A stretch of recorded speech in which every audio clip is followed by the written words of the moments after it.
Hello food lovers, welcome back to my channel. ఇవాళ ఒక మళ్ళీ మంచి రెసిపీతో వచ్చేసానండి. అదే మన చికెన్ కర్రీ. ఈ రెసిపీని బ్యాచిలర్, బిగినర్స్ ఎవరైనా చేసుకోవచ్చు. రాఖీ పండుగ వస్తుంది కదా, స్పెషల్గా మీరేం చేసి పెడుతున్నారో కింద కామెంట్ చేసి పెట్టేయండి. ఈ చికెన్ కర్రీ మాత్రం కొంచెం స్పెషల్గా చాలా బాగుంది టేస్ట్.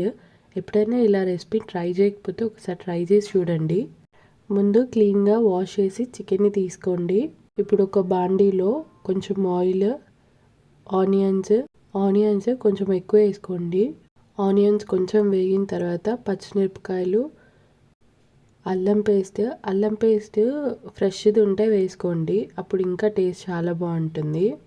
అందులోనే కొంచెం పసుపు అండ్ కొంచెం కరివేపాకు ఒకసారి వేసుకొని బాగా మిక్స్ చేసుకోండి.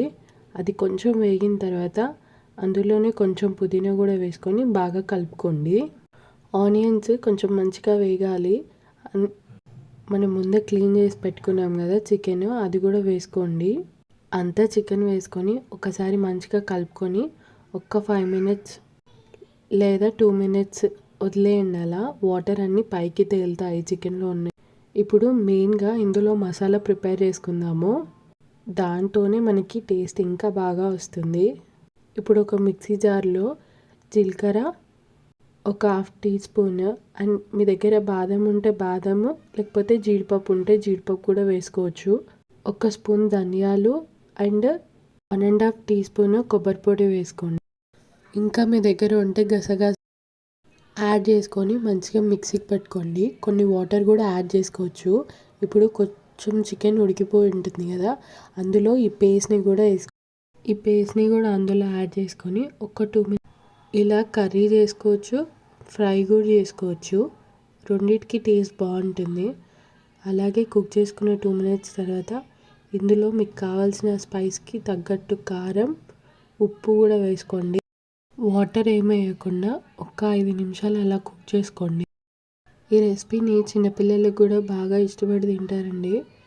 ఒకవేళ పిల్లలకు పెడితే కొంచెం కారం తగ్గించి అలా పెట్టండి. ఆల్మోస్ట్ మనకి చికెన్ మంచిగా కుక్ అయి ఉంటుంది.